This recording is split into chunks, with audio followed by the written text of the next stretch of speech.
Hey guys, Coach Jason. Hope you're doing well. Happy Monday. So, I want to talk about summer base training. I know I've talked about it a little bit recently, but I want to be specific now.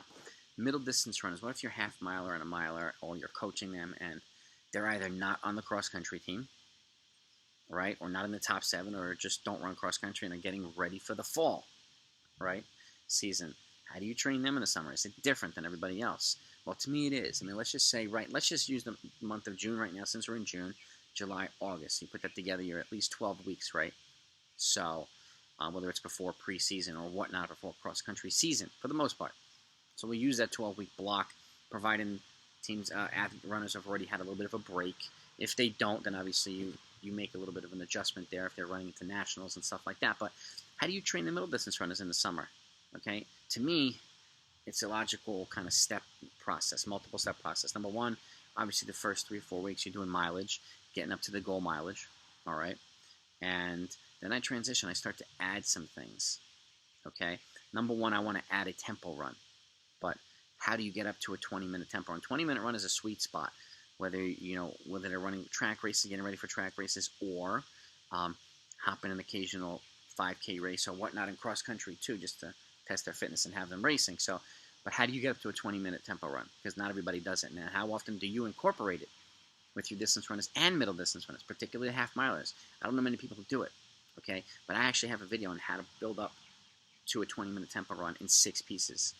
And the 6 pieces are essentially 2 times 6 minutes, then 12 minutes consecutive, 2 times 8 minutes, 16 minutes consecutive, 2 times 10 minutes, 20 minutes consecutive. And it's built up into pieces, okay?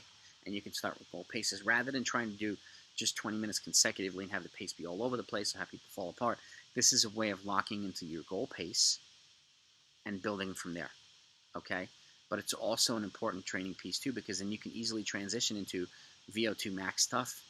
You can add speed development to it, and VO2 Max is an important part for middle distance runners. For those that don't know, I mean, incorporating 3K, 5K pace training, whether it's every 2 weeks or every 3 weeks for half milers, even milers, is a really, really, really good thing, okay? And we call VO2 Max running for the most part, so, or longer reps, 1,000-meter reps with longer rest at 5K pace, or whatever you want to call it. But 3K to 5K pace training is very, very, very important. And again, building this tempo over the summer makes it easier to start transitioning into that or incorporating it. And once you build up to that tempo, I don't abandon it. I would still use it every 2 or 3 weeks as part of the training protocol, as opposed, including the other things that you incorporate as well. A multi-pace training system is absolutely critical. But that's the other building block that I would encourage you to incorporate in the summer. And again, watch my video because I go into the rest periods in between and how to add on the back end of the tempo and stuff like that. It's broken down on how to build up to a 20-minute consecutive tempo. So if this is your first time here, welcome. Make sure you don't leave without subscribing to this channel. I got 300 videos for you for free, 300 plus, and I'm going to continue to add to it.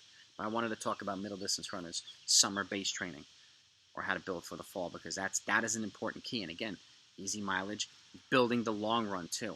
Another thing, a long run, even if you're doing it every 2 weeks or whatnot, it's an important part of training for middle distance runners as well. Whether you're running cross country or not, doesn't matter.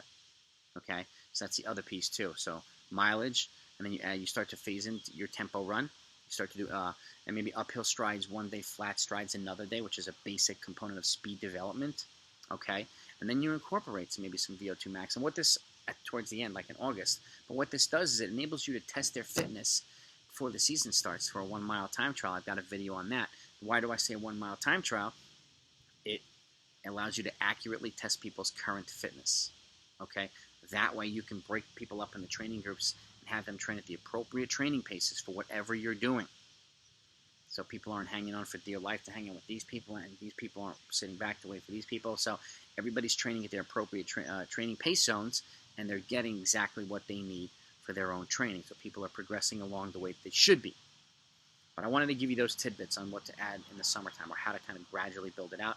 I've got summer base training programs for every year of high school and every year of college on this channel too. So go check those out. And I have it broken down by day, by week, by month. So now you get an idea of how to incorporate tempo, how to incorporate this, how to incorporate that. Because a lot of stuff is in there already for you. But if you're a coach and you want to customize, you have them right here to customize. So just something to keep in mind, okay? Give me your feedback and your insights as to what you think, how you like to train your athletes or yourself in the summer, and let's talk about it. And if you need to reach me directly, blackbeltrunningcoach@gmail.com is how to do it. Have a great week, everybody. Talk to you next time.